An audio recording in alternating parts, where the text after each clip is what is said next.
Eu me lembro, entre as suas obras, de algumas obras de psicografia que são bastante importantes do ponto de vista doutrinário para o Espiritismo.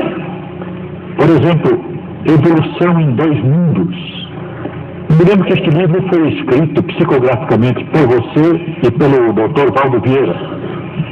Na ocasião, você morava, se não me engano, em Pedro Leopoldo, e o Dr. Valdo Vieira em Uberaba. Os capítulos foram dados a vocês dois pelo mesmo autor espiritual que André Luiz, sendo que você não sabia qual o capítulo que o Valdo havia recebido e vice-versa. Bom, eu gostaria que você dissesse alguma coisa sobre isso.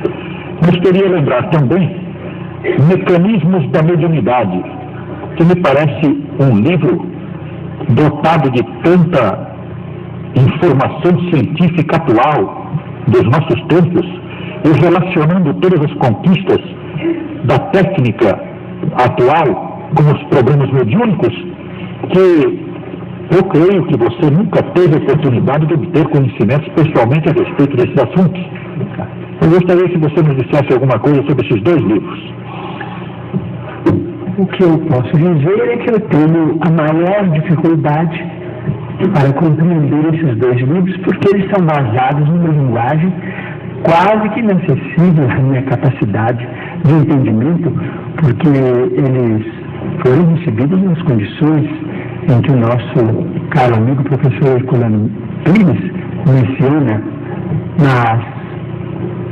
no caso da mediunidade psicográfica. Eu não posso emitir juízo algum, porque o livro é mais para técnicos em matéria de evolução e em matéria de comunicações deste mundo mesmo.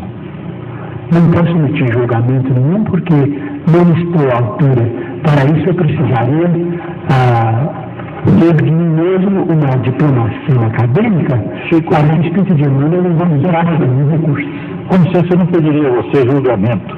Eu queria que você nos dissesse alguma coisa sobre a maneira por que eles foram escritos, de que maneira você recebeu, qual foi a motivação para que esta Evolução em Dois Mundos, que é um livro que coloca o problema da evolução dentro do Espiritismo, relacionando o processo evolutivo no mundo material e no mundo espiritual, é um livro de profundo esclarecimento do problema evolutivo. E Mecanismos da Mediunidade, porque é um livro que traz um acréscimo enorme aos nossos conhecimentos possíveis no campo mediúnico. Eu gostaria que você dissesse quais foram as motivações, qual foi o seu trabalho nesse campo, o que você sentia quando escrevia, coisas assim. Eu sentia, naturalmente, um grande prazer em ser instrumento daquelas páginas, conquanto eu não as entendesse muito bem, remitia diretamente pelo correio ao companheiro que partilhava comigo da mesma experiência em 2 dias convencionados da semana. Então, ele também me mandava para Pedro Leopoldo, eu lia o que ele havia recebido, ele lia o que ele havia recebido, e o livro continuou até o fim. Mas, a esse respeito, eu peço licença para lembrar um caso interessante. Em 1931, quando eu ia fazer 21 anos, o espírito de Augusto dos Anjos sentia muita dificuldade em escrever por meu intermédio. Nesse tempo, eu trabalhava no armazém. Nesse armazém, me dava também serviço para cuidar de uma horta muito grande, com plantações de alho, porque o alho, na região em que eu nasci, é um fator econômico de muita importância. Então, depois das 6 da tarde, para mim era um prazer ir fazer a rega dos canteiros de alho, e os espíritos começavam a conversar comigo.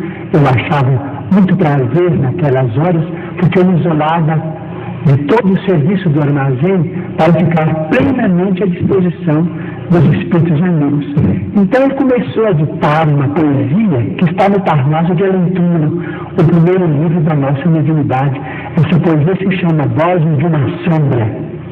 E ele começou a falar aquelas palavras maravilhosas, muito técnicas.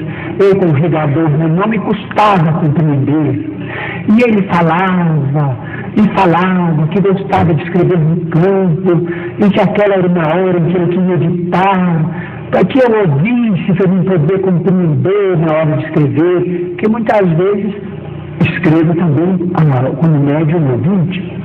Então eu sentia aquela dificuldade. Então ele falou assim comigo: olha, você quer saber de uma coisa? Eu vou escrever o que eu puder, mas a sua cabeça não aguenta mesmo. Ela fez meditar um livro, mas só o que ele pôde, mas era muito mais, era uma beleza. Ele falava de fótons, de coisas, de mundos, galáxias. Quem era eu para entender? Quem que estava voando pelo inteiro já?